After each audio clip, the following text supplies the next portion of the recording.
사도신경으로 우리의 신앙을 고백합니다.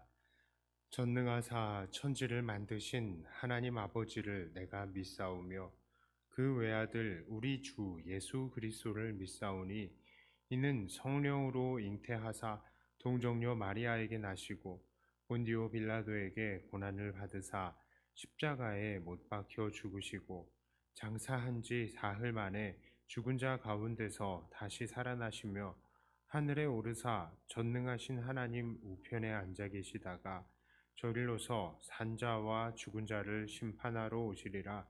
성령을 믿사오며 거룩한 공회와 성도가 서로 교통하는 것과 죄를 사하여 주시는 것과 몸이 다시 사는 것과 영원히 사는 것을 믿사옵나이다. 아멘. 찬송가 486장입니다.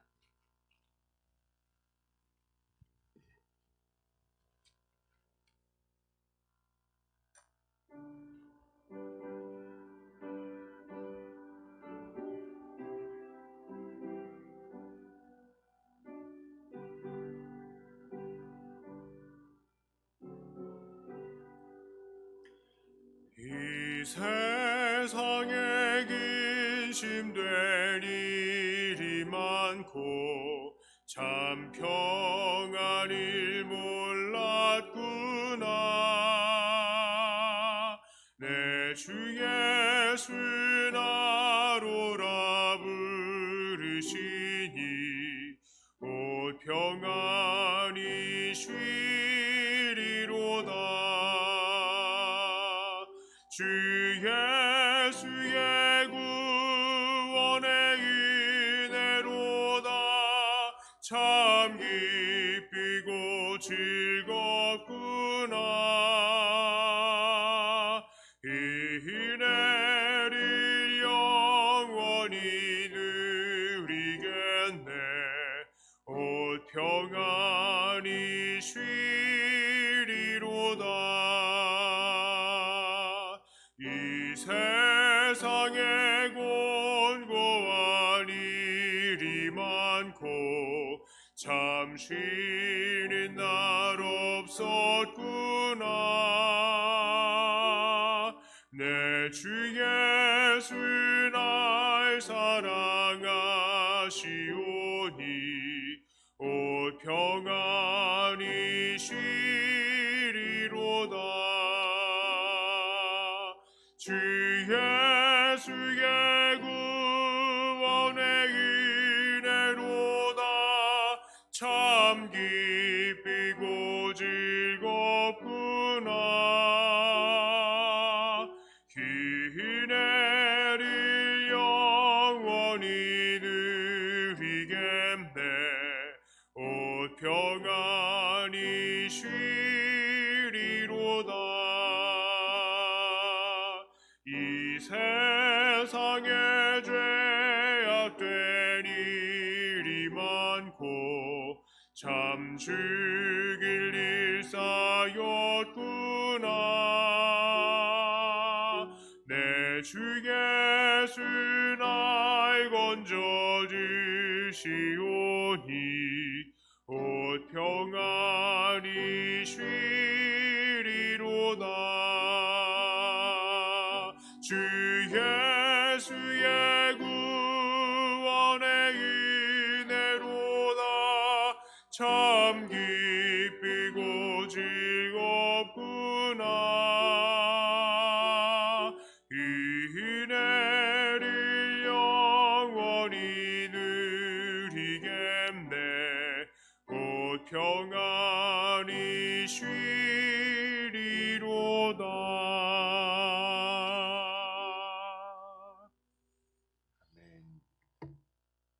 하나님 말씀은 예레미야 46장 22절부터 28절까지의 말씀입니다.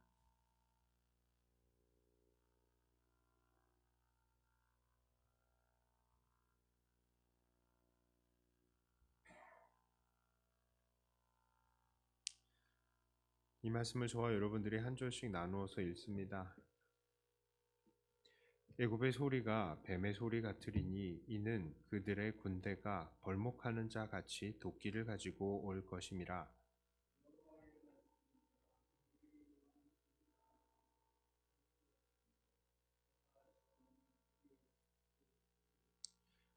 딸 애굽이 수치를 당하여 북쪽 백성의 손에 부침을 당하리로다.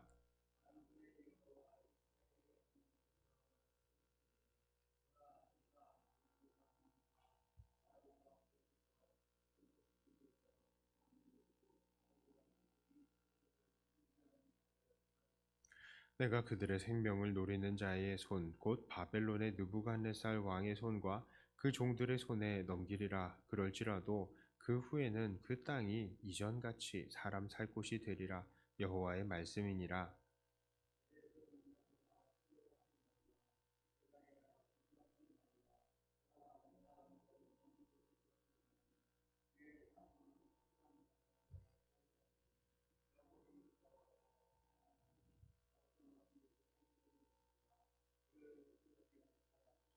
함께 읽습니다. 여호와의 말씀이니라. 내 종 야곱아, 내가 너와 함께 있나니 두려워하지 말라. 내가 너를 흩었던 그 나라들은 다 멸할지라도 너는 사라지지 아니하리라. 내가 너를 법도대로 징계할 것이요 결코 무죄한 자로 여기지 아니하리라 하시니라. 아멘. 자, 오늘 예레미야 46장은 애굽에 관한 예언입니다. 이 46장은 크게 세 부분으로 나누어 볼 수 있습니다. 2절부터 12절까지는 바로 갈그미스 전투에 관한 예언입니다. 이 갈그미스 전투는 무슨 전투입니까? 이것은 기원전 605년에 있었던 바벨론과 이집트의 애굽의 이 전투입니다. 사실 그 당시 남쪽의 패권 국가는 애굽이었고 또 북쪽의 패권 국가는 아수르였습니다. 그런데 바벨론이 일어나서 아수르를 완전히 점령하려고 하니까 아수르가 애굽에게 도움의 손길을 요청한 것이고 또 애굽은 아수르를 돕기 위해서 북쪽으로 올라갔습니다. 그런데 그 길 한가운데에 길목을 누가 막았습니까? 요시야가 가로막았고요. 결국 요시야는 바로 느고의 이 군대에 의해서 죽임을 당했던 것입니다. 그리고 그것이 바로 기원전 609년의 무기또 전투였고요. 그 무기또 전투를 마치고 유다를 장악한 애굽은 결국 요시아의 뒤를 이어서 왕이 된 여호아스를 잡아가고 그의 형제 엘리야김을 이름을 고쳐서 여호야김으로 해서 왕으로 세운 것입니다.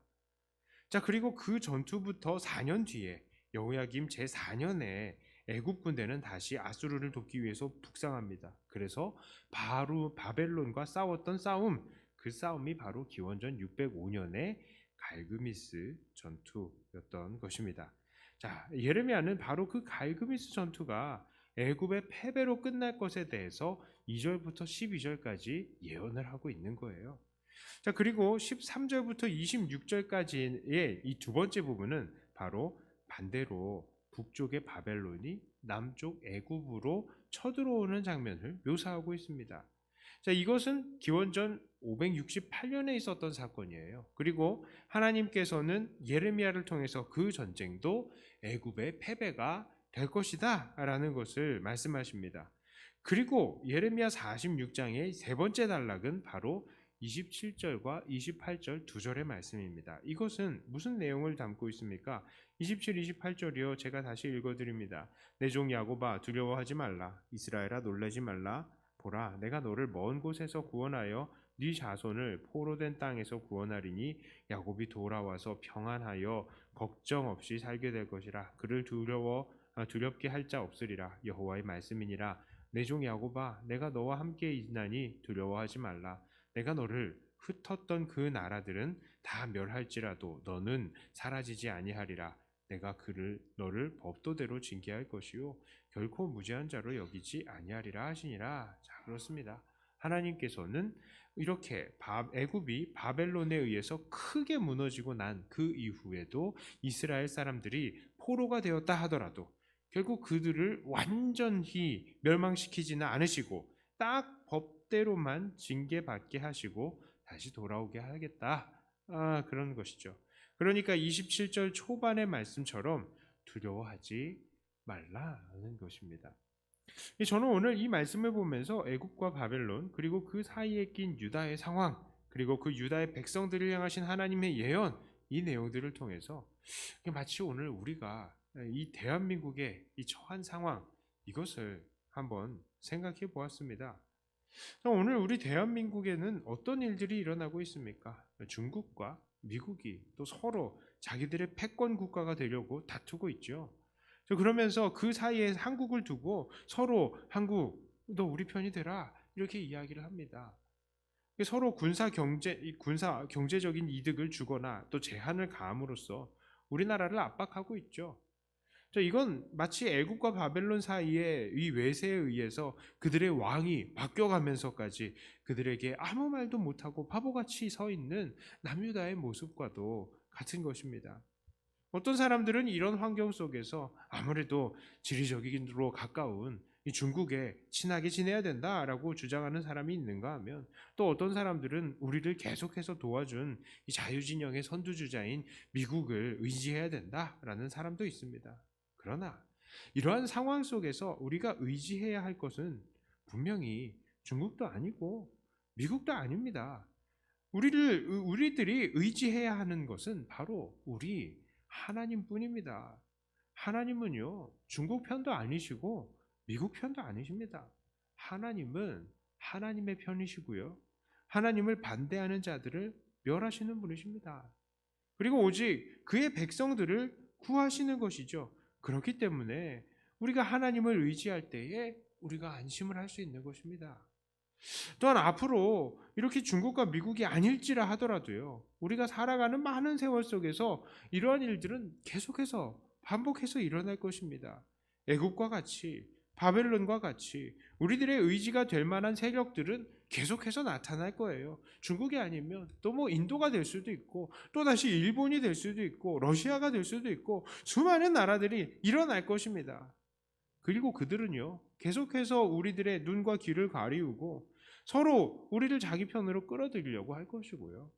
그것으로 우리를 계속 유혹하기도 하고 핍박하기도 할 것입니다. 그리고 우리들은 그 속에서 어느 쪽으로 가야 될지 서로 갈등하게 되죠. 그리고 막 우리 안에서도 서로 싸울 것입니다. 지금도 서로 싸우잖아요. 중국 편에 서야 된다, 미국 편에 서야 된다 하면서 엄청나게 갈등을 겪습니다.